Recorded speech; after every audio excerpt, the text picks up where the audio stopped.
like that, the end of the game is what it is. But those second and third quarters, I thought we really locked down and locked in on trying to get better on the defensive side of things, and it led to some good offense. 41 assists offensively, got out and ran at 20 fast break points. It was good, man. It's a really good win. Shot it well at the free throw line, 14 for 14.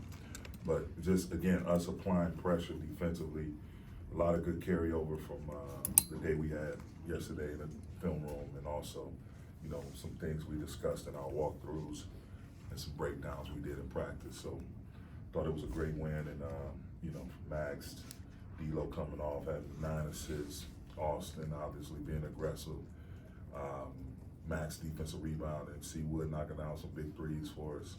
And then our starters, I can't remember the last time Brian and A combined for 30 minutes, roughly 31 minutes. So it was good to be able to see them, get a chance to start their recovery process in the fourth quarter. You mentioned the minutes and not having to play them in the fourth. Just AD in general, Darvin, the rhythm that he's in on offense, what he's giving you defensive consistently. How would you evaluate what he's doing in the context that he's doing it in? I think it's great, man. Us going to more of a non-traditional lineup, I think is forcing him to be one of our major playmakers. With our secondary offense, with him and Trail, we play through him a lot, obviously in the post and at the elbow. But him being in Trail and getting the quarterback a little bit before he goes and set a pick and roll, he can choose which side he wants to go to, and he's getting in and out of screens great. He's really not settling. Just playing to the paint, playing to the rim, running, catching lobs, playing in the pocket. He's doing it in a lot of different ways, and defensively, he's always going to be there for you. And so that's just who he is. His game is built out from that way, from the defensive side of things all the way down to the offensive side of things. So it's great to see him playing in a great rhythm. We just, going to do everything we can in our power to help him sustain that.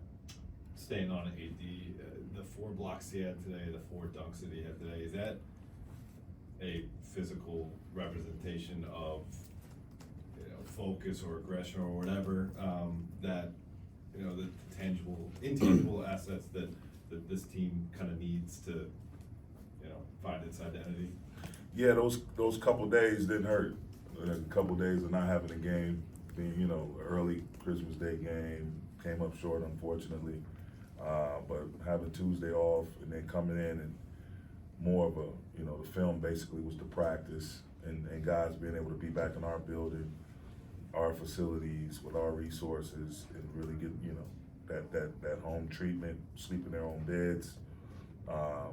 It was a lot of freshness out there today, so I think that's a huge part of it.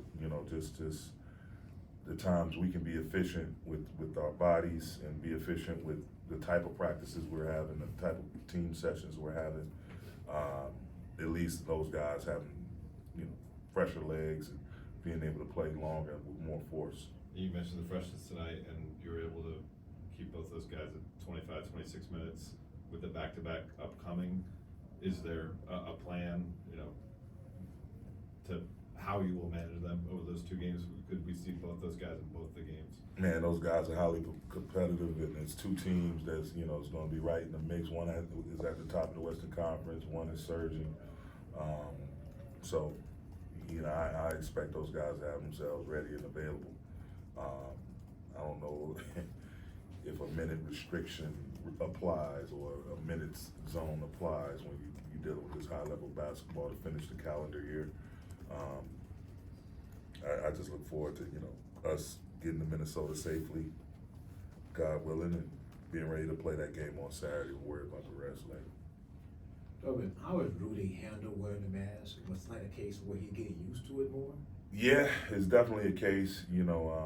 It's a medical requirement for him just to protect his nose, protect his face. But yeah, it's going to take some getting used to. Eyes sunken in, you constantly feel something. You can see it around the outlier edges of your vision. Something is there. But I think he's trying to. He's managed it well. He was big for us tonight as well. and he's staying aggressive. He's shooting with it on and during his pregame workouts, and sometimes. But he has his sessions where he tries to figure it out. But I'm pretty sure he can't wait to be done with it. Sticking with the topic of Hachimura, when you decided to start him tonight, what were you looking for from him, and what do you think you got? This Charlotte team, their record may not reflect it, but they're a really young, competitive bunch. Steve Clifford, his staff, he has an awesome staff. He and I are really close friends, and I know they're gonna come in and play hard. I think they lost single digits, but to the Clippers and to the Nuggets, their last couple of games. So we knew that they're gonna be playing fast with a lot of force. They're athletic. They run fast and they jump high. So that was the mindset behind putting a bigger body out there with those other four and maintaining our size and athleticism and our speed. And that's what he provided tonight. What have you seen D'Lo provide with the second unit or the bench unit that may not have been with that group beforehand? I just think, as of right now, he's really being deliberate about how he's organizing things for that group. He's been great collaborating with myself and the coaches about the play calls and whatnot. Shout out to Phil and JD, two of my coaches that, handle primarily the offensive duties. And just making sure all of us are on the same page in terms of what we want to get from that group once they enter the game. Thanks, Coach. Thank you.